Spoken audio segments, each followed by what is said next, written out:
Esto es Punto de Conciencia y Salud, el podcast que une a ciencias de la salud, psicología, nutrición y fisioterapia. Una visión integral de cuidado mental y físico. Esto es Punto de Conciencia y Salud, una producción de la Universidad Mundial. Comenzamos.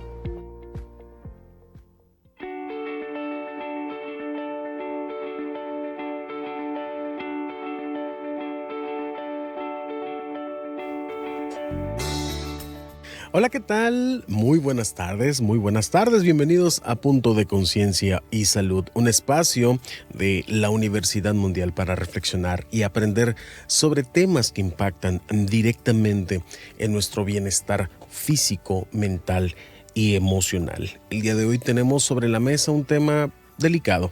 Hoy hablaremos de una enfermedad que afecta a millones de personas en el mundo y que además de los pacientes, además de transformar la vida de los pacientes, también transforma la vida de las familias y de los cuidadores, de quienes se hacen cargo de estas personas, el Alzheimer. Recordando con el corazón, queremos acercarnos a la realidad de este padecimiento, comprender sus síntomas, su evaluación y, sobre todo, la importancia de acompañar con amor, dignidad a quienes la viven, a quienes la padecen.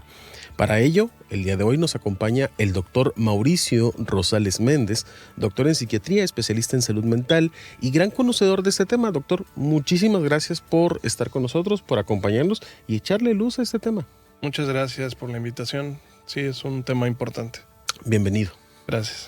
Bueno, entonces, antes de entrar, doctor, de lleno el tema, vamos a ver el Vox UM, el sondeo que los chicos del staff de comunicación prepararon con relación a este tema y que tenemos hoy en la mesa. Vamos a ver qué tanto saben los chicos de la Universidad Mundial acerca del Alzheimer. Adelante.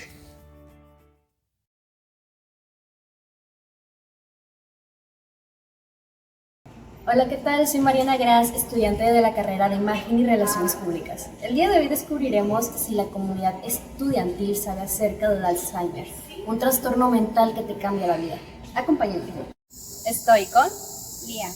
¿De qué carrera eres? Arquitectura. ¿Qué sabes sobre el Alzheimer?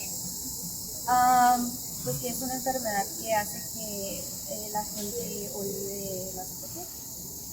¿Conoces a alguien que padezca de este trastorno, ya sea familiar o tal vez algún famoso? Sí. ¿Quién es? Mi abuela. ¿Qué experiencia has tenido con tu abuelita, tú y tu familia? Pues vivo con ella precisamente para cuidarla y la verdad es una enfermedad muy difícil y sí, pues es pesado para ellos y también para los familiares cuidar con una persona que constantemente, pues es como un niño, ¿no? Tienes que estar bien pendiente de ellos. ¿Y tú qué haces al respecto? ¿Cómo te sientes con tu abuelita? Pues bien, o sea, como te digo, es difícil, pero no quita digo, tampoco es un nivel muy avanzado, entonces hay buena convivencia y bien, simplemente es estar pendiente de sus cuidados. ¿Tú qué le recomendarías a las personas que no han pasado por esto que hicieran? Pues primero que nada que se informen sobre cómo hay que tratar a este tipo de personas y que tengan mucha paciencia. Muchas gracias. Estoy con Rey. ¿De qué carrera eres? Nutrición. ¿Qué sabes sobre el Alzheimer? Que es una condición en la que afecta a una persona y va perdiendo la memoria poco a poco. ¿Conoces a alguien que padezca de este trastorno? No a nadie. En tal caso de que sí lo hicieras, ¿qué harías al respecto? Pues llevarlo con los especialistas o gente capacitada que me brinde la información necesaria para saber cómo adaptar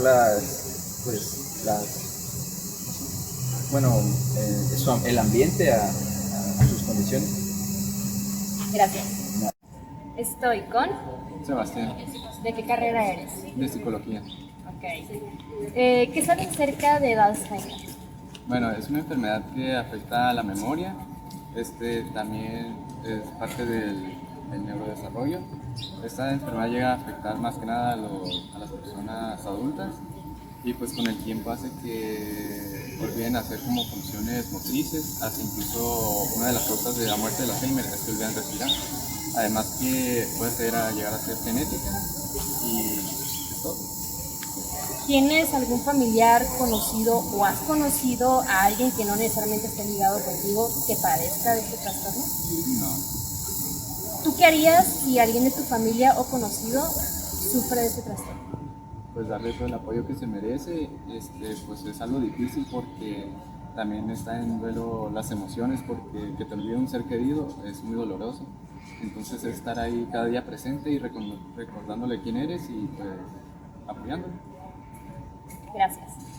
Ahora sabemos que el Alzheimer es más que olvidos, es una enfermedad que va avanzando poco a poco y de la cual se requiere mucho cuidado y atención. Muchas gracias por acompañarnos. Nos vemos en una próxima vez. Muchas gracias también a Irán por estar grabando y a Areli por la edición de este video. Nos vemos pronto.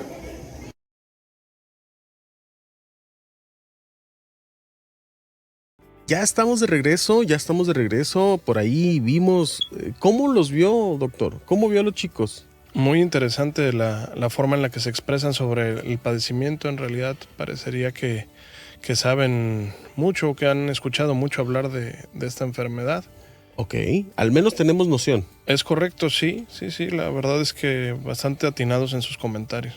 Bueno, pues ahí está el Vox UM, esta producción de los chicos del staff de comunicación y que pues prepararon para tener justamente, para dar inicio al tema. Un saludo para todos los chicos, todos ellos estudiantes de la carrera de Imagen y Relaciones Públicas de la Universidad Mundial. Ahora sí, doctor, vamos a entrar de lleno y creo que siempre es importante primero saber qué es el Alzheimer. Sí, es correcto. En general, el Alzheimer se clasifica dentro de un grupo de enfermedades conocidas como las demencias. Uh-huh. La enfermedad de Alzheimer específicamente es un proceso neurodegenerativo o un deterioro asociado a la cognición, a las funciones mentales superiores y que, bueno, finalmente progresa, es decir, no podemos detener su avance y que va a dar como resultado la pérdida de la capacidad del autocuidado, ¿no? Eso creo que es lo más relevante asociado al padecimiento. Nos va a dar un usuario, una persona que no es capaz de autocuidarse, que no es capaz de recordar las mínimas funciones que realiza, Okay. que va a depender prácticamente de otra persona, y eso es lo grave de esta enfermedad. Cuidado personal como alimentación, higiene, Sí. vestimenta, además. Es correcto. En general, el Alzheimer deteriora de una manera característica, es decir, primero ataca la memoria y el lenguaje. Después de ahí ya se pueden agregar cualquier otra de las funciones mentales superiores, pero imagínate perder la capacidad de recordar específicamente lo más nuevo o lo más reciente hacia lo más viejo en forma progresiva, pues llega incluso a tener pérdidas de conocimiento sobre quiénes son sus propios familiares. Como dato característico, la memoria es olfatoria, es la última que se pierde. Entonces es interesante cómo la persona que padece de la enfermedad de Alzheimer ya no va a recordar cómo se llaman sus hijos, pero sí va a recordar la memoria olfatoria, que ahí está bien. Es decir, puede estar con alguien que no sabe quién es, pero sabe que va a estar bien porque recuerda el olor. Okay. Es interesante, ¿no? Entonces, pues ese es el Alzheimer, ¿no? Una enfermedad que duele a quien la padece, pero también a los que le rodean, ¿no? Rebota totalmente en toda área del desarrollo humano. De hecho, esa es la definición de trastorno, pero una demencia genera un deterioro tanto en lo social, lo familiar, lo académico, lo laboral. Se pierden personas productivas, se pierden personas con altos recuerdos, altas capacidades. Y ataca a todos, o sea, es decir, yo he conocido personas con niveles académicos muy elevados que es más difícil darse cuenta que tienen Alzheimer porque tienen muchos recursos cognitivos que les ayudan a parecer normales en su día a día, ¿no? Ok, ahorita justamente que habla acerca de eso. En cuanto a esta enfermedad, al Alzheimer, ¿Existe una predisposición genética? ¿Podemos hablar de eso? Sí, claro que sí. Al igual que las enfermedades, hay presentaciones de novo o que surgen de la nada y otras que están predispuestas en el material genético.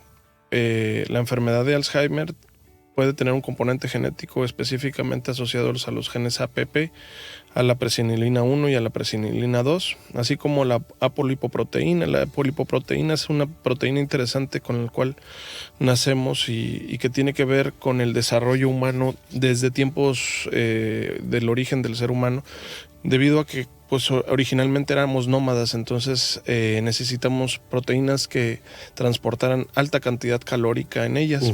Entonces, cuando dejamos de serlo, evolucionamos nuestras lipoproteínas para que sean menos acarreadoras de grasas y otros factores. Entonces, las apolipoproteínas que están asociadas a procesos más históricamente evolutivos y no tan nuevas, favorecen o nos predisponen a desarrollar esto también. Entonces, la diferencia es que el Alzheimer que se desarrolla por un componente genético familiar va a ser un Alzheimer de inicio temprano, es decir, que arranca antes de los 60 años y que va a tener un patrón de anticipación, es decir, que si a un miembro de la familia se presentó el trastorno a los 55 años, al siguiente miembro va a presentarlos a los 50, 51 y el que sigue a los 47 y así sucesivamente. Entonces tiene un patrón anticipatorio de expresión y pues es importante generar rápidamente su diagnóstico para también dar consejos sobre reproducción y evitar que esto se siga perpetuando.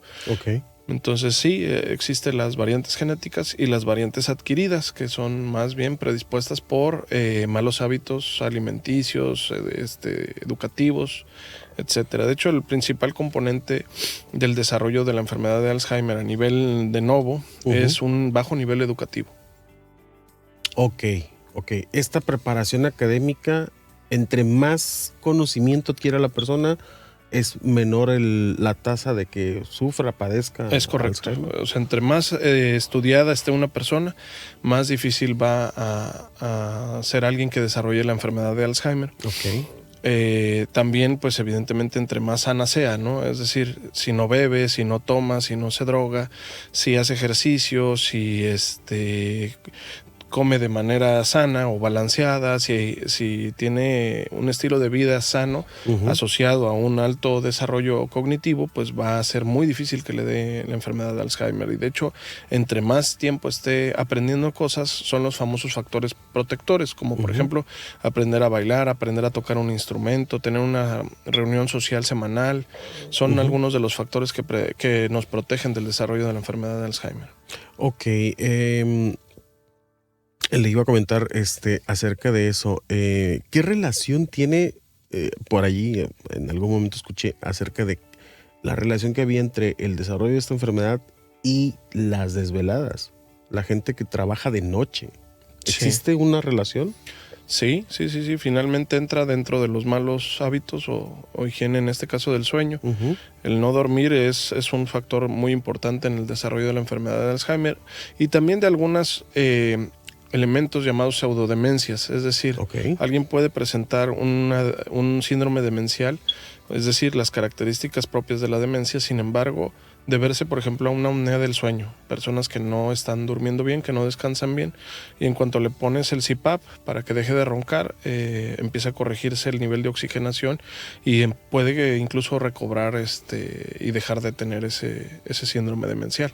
Pero las personas que tienen hipoxia, que desarrollan verdaderas apneas en el sueño, sí, evidentemente en esos periodos de tiempo pueden tener microprocesos hipóxicos que fomenten la atrofia cerebral. Es decir, de hecho, el hallazgo anátomo-patológico de la enfermedad de Alzheimer es la presencia de nudillos neurofibrilares, de apoproteínas o beta-amiloides que generan marañas neurofibrilares que destruyen la neurona. Entonces el deterioro de estas neuronas genera vacíos neuronales, vacíos en el proceso, pérdida de las células que se encargaban de hacer las cosas, y esto pues también sucede con la muerte por falta de oxígeno. Entonces El mecanismo fisiológico sucede, pero si no duerme bien la persona o no respira bien, también se presentan estas pérdidas. Ok, ahorita hablaba justamente de ese tema. ¿De qué manera se diferencia el Alzheimer de otro tipo de demencias? Claro. Ahorita está muy sonada la demencia, por ejemplo, frontotemporal, por el hallazgo que tiene un personaje famoso de la actuación. Bruce Willis. Bruce Willis, es correcto. Que no es Alzheimer. No es Alzheimer. Ajá, okay. Tienen patrones de presentación distintos. De hecho, la huella que deja la imagen de resonancia magnética de una persona con enfermedad de Alzheimer es un patrón frontoparietal, parietotemporal, temporal, y la demencia frontotemporal pues es frontotemporal. Entonces los hallazgos que se van a encontrar o los síntomas van a ser diferentes. En el tema en la enfermedad de Alzheimer, que es parietotemporal, vamos a encontrar problemas de lenguaje y problemas de memoria.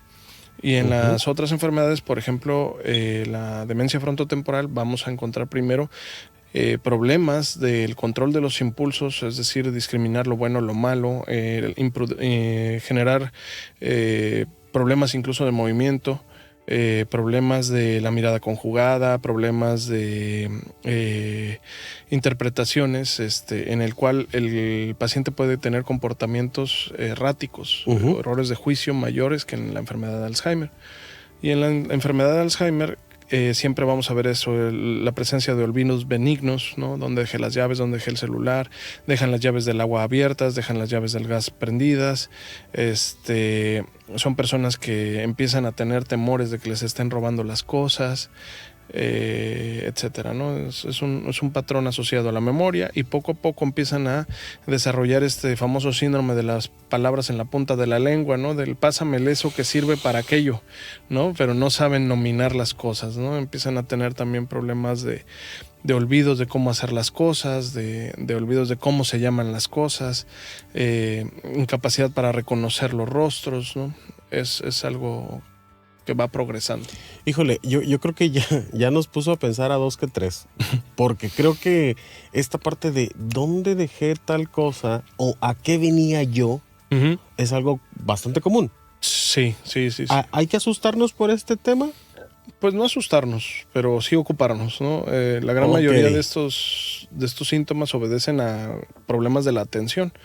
Es decir, en personas menores de 60 años casi siempre tienen un origen atencional. Ando distraído pensando en otras cosas, entonces me paro, iba pero ya no llegué y entonces hice otra cosa, ¿no? En el TDAH es súper común. Las personas van a hacer una actividad y en el camino se encuentran otra que creen poder solucionar en el momento, la solucionan y ya no recuerdan a qué iban, y así sucesivamente. Esta parte de iba por un plato, pero terminé lavando una cuchara y luego terminé arreglando, me pasé a arreglar el refri y luego a apagar un foco, y al final no fui por el plato. Es correcto. Pero esa es otra situación. Es otra situación, así es. Ok. ¿Cuáles son las alertas, las señales de alerta temprana para las familias? ¿En qué momento tenemos que empezar a ocuparnos? Claro. Tenemos que conocer bien a la persona que está en riesgo, ¿no? Es decir, a partir de los 60 años, esa es la primera alerta, ya es una edad en donde se pueden presentar estas enfermedades, ¿no? Entonces, lo primero es quitarnos la normalización de los síntomas, ¿no? Es decir, comentábamos fuera del aire que se habla de la demencia senil, ¿no? Y entonces decimos, es que como es viejito, pues tiene derecho a estar senil y olvidar las cosas. La demencia senil no existe, es la enfermedad de Alzheimer. Se presenta, se llamó así por la fecha o las edades a las que se presenta, pero no es algo diferente a la enfermedad de Alzheimer, es lo mismo. Pero no es algo normal. Al hablar de senilidad, entonces atribuíamos que era normal o esperado que alguien de esa edad lo presentara. Parte del proceso de la vida. Así es. Ya sabemos que no es parte del proceso de envejecimiento el que las personas pierdan la memoria o que dejen de ser capaces de autocuidarse. Sí, es válido que seamos más lentos, que nuestra respuesta, es decir, pensamos las cosas, pero el cuerpo las hace más lento. Eso es normal. Pero Lo que no es normal es tener olvidos, descuidos graves de juicio, de autocuidado, de ya no sé quién es, es que es grande. No, tiene que saber quién es. Claro. Uh-huh. Y toda la vida somos capaces de seguir aprendiendo. ¿Cómo se realiza el diagnóstico y la importancia que tiene de detectarlo a tiempo? ¿Es reversible el Alzheimer o es progresivo? Es una enfermedad que al día de hoy no es reversible, es progresivo. Todavía no hay manera de garantizar o sea, sí hay algunos estudios y algunas intervenciones que fomentan o favorecen la interconexión neuronal de nuevo, ¿no? O que sustituyan unas neuronas funciones que hacen otras. Sin embargo, el patrón es degenerativo, es crónico y lamentablemente no es... al día de hoy no se puede revertir. Por otro lado, el diagnóstico, existen 3 tipos de diagnóstico. El final, que se hace cuando ya el paciente no está con nosotros, a través de una lámina en el microscopio, en donde vemos el hallazgo anatomopatológico, que son las marañas fibrilares o los nudillos, estos nudos de proteína beta amiloide. Eso nos dice si tenía Alzheimer, ¿no? Okay. Antes de eso tenemos 2 diagnósticos, uno que se llama probable y otro que es posible. Cuando hablamos de probable es cuando tenemos un paciente que nos narra la sintomatología, o tenemos un familiar cercano que nos narra la sintomatología, porque a veces el paciente justifica o fabula, le llamamos, a rellenar huecos donde no recuerda, ¿no? Es que estos lentes sé que me los regalaron, pero no sé que me los regalaste tú, sino sé que alguien me los regaló, entonces digo, estos me los regaló tu hermano, acuérdate. Y entonces inventa algo que no es cierto para rellenar un hueco donde no recuerda. Eso se le llama fabular. Entonces el paciente empieza a fabular o a llenar huecos y entonces es imposible que admita que está perdiendo la memoria. Por eso es que ya sea que un familiar cercano nos diga que está perdiendo y deteriorándose, o que el mismo paciente que sí es capaz de darse cuenta nos lo narre. Eso genera una sintomatología que hasta ese momento es probable una enfermedad de Alzheimer. Después de ahí, a través de estudios neuropsicológicos o pruebas neuropsicológicas o la elaboración de imágenes, en este caso de resonancia magnética de encéfalo estructural o mínimo tomográficas, podemos observar esta atrofia en las regiones que te comento, ¿no? En la firma que deja la enfermedad de Alzheimer, y entonces hablamos ya de un posible diagnóstico de enfermedad de Alzheimer, y ahí nos vamos a quedar a lo largo de su vida hasta que podamos confirmarlo en la laminilla, pero hasta ahí se hace el diagnóstico y tiene que cubrir los requisitos de la pérdida de las habilidades del autocuidado, ¿no? Entonces no basta nada más con decir estoy perdiendo la memoria, sí, pero ¿qué repercusión tiene, no? Ese es conforme se va haciendo el diagnóstico. Ok, hablábamos de esta parte de la constante preparación académica, el aprender cosas nuevas, el mantener activo el cerebro, pues, por decirlo de alguna manera. ¿Pero existe alguna otra forma para prevenir esta enfermedad? ¿O quien traiga la firma del Alzheimer va a ser inevitable? Si tenemos una secuencia genética, un error en los genes de presenilina 1 y 2 o el APP o la polipoproteína, genéticamente nos va a desencadenar en la enfermedad. Y de hecho antes que a nuestros papás. Pero si no tenemos componentes genéticos, sí podemos hacer acciones que nos fomenten o disminuyan la posibilidad de llegar a desarrollar la enfermedad. Y eso es pues evitar ser diabético, evitar ser hipertenso, evitar fumar, evitar tomar, evitar drogarse, hacer ejercicio, aprender constantemente, y no solamente es aprender lo académico desde el punto de vista intelectual, también el lado artístico. Por ejemplo, tuvimos un paciente que tuvo un infarto a nivel talámico. Es una enfermedad de otro origen, es decir, es una demencia vascular, ¿sí? El infarto fue en un área elocuente que generó una demencia, pero de origen vascular, que le pega al lado izquierdo del cerebro y automáticamente el paciente pierde el lenguaje. Sin embargo, él era cantante del conservatorio y fue cantante por muchísimos años. Entonces su cerebro derecho estaba tan desarrollado que emitía su propio lenguaje musical. Ok. Entonces, él no hablaba, pero te podía cantar. Y mientras cantaba podía expresarse y hablar. Pero por el lado del cerebro desarrollado musicalmente. Ujú. Entonces, esas capacidades de desarrollar ambos hemisferios son lo que nos protege de muchas cosas.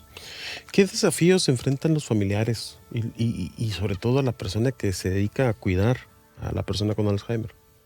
Son muchos. Hay desde los familiares o cuidadores buenos hasta los cuidadores que son malos con el mismo paciente, ¿no? Ujú. Hablando específicamente de los riesgos que tienen los cuidadores, pues son, uno, que todo el mundo piense que los cuidan por interés, ¿no? Dos, se enfrenta a la misma desconfianza que va a generar la enfermedad y al rato pues van a acusarlos de que le roba el dinero, la pensión, etcétera. Ujú. Se enfrenta a que hay pocos lugares donde pueda ser recibido su paciente, poca comprensión porque pues el paciente va a tener un comportamiento muchas veces aberrante o muchas veces desorganizado para la situación, es decir, a veces hay cuestiones legales, ¿no? Si un paciente decide en su error de juicio tocar a una chica, por ejemplo, lo pueden intentar acusar y luego el familiar está involucrado tratando de que no suceda. Ujú. Los gastos son mucho mayores, las personas con estos padecimientos utilizan fármacos caros, alrededor de 3,000 pesos mensuales para arriba. No cualquiera lo puede participar y más ahora que hay mucho fraude en las farmacéuticas, medicamentos de bajas calidades, que pues finalmente solo gastan y no benefician. También se ven involucrados en fraudes, en estafas. Tienen que comprar muchas veces aparatos para ayudarse a transportar a sus familiares, generar programas de apoyos económicos, generar placas de discapacitados. O sea, es muy agotador ser el cuidador de un paciente con estas enfermedades. Ok, actualmente, ¿qué alternativas médicas o terapéuticas existen para el tratamiento del Alzheimer? Cuando yo hablo con los pacientes y les explico al familiar también sobre qué objetivos buscamos con los tratamientos, les pongo el ejemplo de que es un tren que va en una pendiente sin frenos. Ujú. Entonces, pues por más que pongamos un tronco, piedras, humanos jalando por el otro lado, o sea, el tren no hay manera de que No lo lo puedas va a frenar. parar. Ujú. Entonces, ¿qué es lo que hacen los fármacos? Son como lastres. Se le cuelgan al tren y lo que hacen es reducir solo la velocidad del progreso de la enfermedad. Ok. Actualmente eso es lo que hacen. Hay algunos fármacos ya que se han atrevido a decir que logran modificar la enfermedad de Alzheimer. Sin embargo, son pues mutaciones muy particulares de la enfermedad de Alzheimer que tienen ese beneficio y los síntomas adversos, si te equivocas y no ese es el candidato, son muy fuertes. Entonces, a la fecha todavía están en estudio este tipo de medicamentos. Va para allá la tendencia a buscar detener el grado de destrucción como una especie de freno más potente. Ujú. Sin embargo, hasta ahorita es con lo que se cuenta, ¿no? ¿De qué manera podemos generar conciencia, brindar trato digno, trato humano de las personas que padecen Alzheimer? Pues extender nuestros sistemas de salud. O sea, la realidad es que ya estamos muy sobrepasados en cuanto a lugares que cuidan de la salud, específicamente de la salud mental. Incluso hay instituciones de salud mental que no cuentan con una unidad hospitalaria a nivel psiquiátrico. Entonces, la tendencia gubernamental ha sido más que participen otras especialidades o los médicos generales dentro del tratamiento de la salud mental. Pero pues creo que no, creo que la propuesta es hacer lo opuesto, es decir, lo que están haciendo los otros países del primer mundo, invertir en salud mental. De hecho, hay muchos estudios que hablan de que invertir en salud mental ahorra mucho más que tratarlos, ¿no? Entonces, buscar precisamente la creación de nuevas unidades hospitalarias enfocadas a salud mental serían más productivos. Ok, doctor Mauricio, Si tuviera una persona enfrente que se está dando cuenta que tiene un familiar con el inicio de esta enfermedad, ¿qué le diría? Pues yo le comentaría que es una enfermedad al igual que todas, es decir, que no tratamos enfermedades sino enfermos. Lo que buscamos es que la persona viva con su enfermedad de una manera más digna, más humana, menos complicada, que no vamos a poder hacer gran cosa en cuanto a regresarlo a un estado inmediato anterior, pero cuando menos vamos a tratar de que el paciente sufra lo menos posible esta enfermedad o que se dé cuenta lo menos posible de que avanza. Lo vamos a tratar de hacer sentir útil, lo vamos a tratar de tener paciencia y obviamente informar a los familiares para que conozcan del padecimiento, porque luego están peleando porque el abuelo reconozca que está mal, que no se da cuenta qué fecha es. Y no nos acordamos que pues ellos fueron quienes nos decían miles de veces con tanta paciencia cómo se llamaban las cosas mientras aprendíamos, ¿no? Y cuando a ellos ahora se les olvida, pues no toleramos sus errores. Entonces es cambiar un poquito ese chip y buscar la dignidad, ¿no? Perfecto. Doctor Mauricio Rosales Méndez, muchas gracias por compartirnos su experiencia, sus palabras llenas de claridad y empatía. Gracias. Este es su espacio, cuando guste. Aquí lo esperamos. Cuando me inviten, por acá andamos. Bueno, perfecto. Bueno, eso es un tema que nos deja como con un huequito en el corazón. Comprendemos que el Alzheimer no solo es una enfermedad de la memoria, sino también una oportunidad para fortalecer los vínculos humanos y recordar con el corazón lo que a veces la mente olvida. En Punto de Conciencia y Salud creemos que la información y la sensibilidad son herramientas para transformar la manera en que vivimos y acompañamos a quienes más lo necesitan. Mi nombre es Gilberto Bonilla y los invito a que escuchen este y otros episodios del podcast Punto de Conciencia y Salud en Facebook, YouTube y Spotify. Recuerden, si les gustó este episodio, denle like, comenten, compartan. Hasta la próxima. Punto de Conciencia y Salud fue una producción de la Universidad Mundial. Hasta la próxima.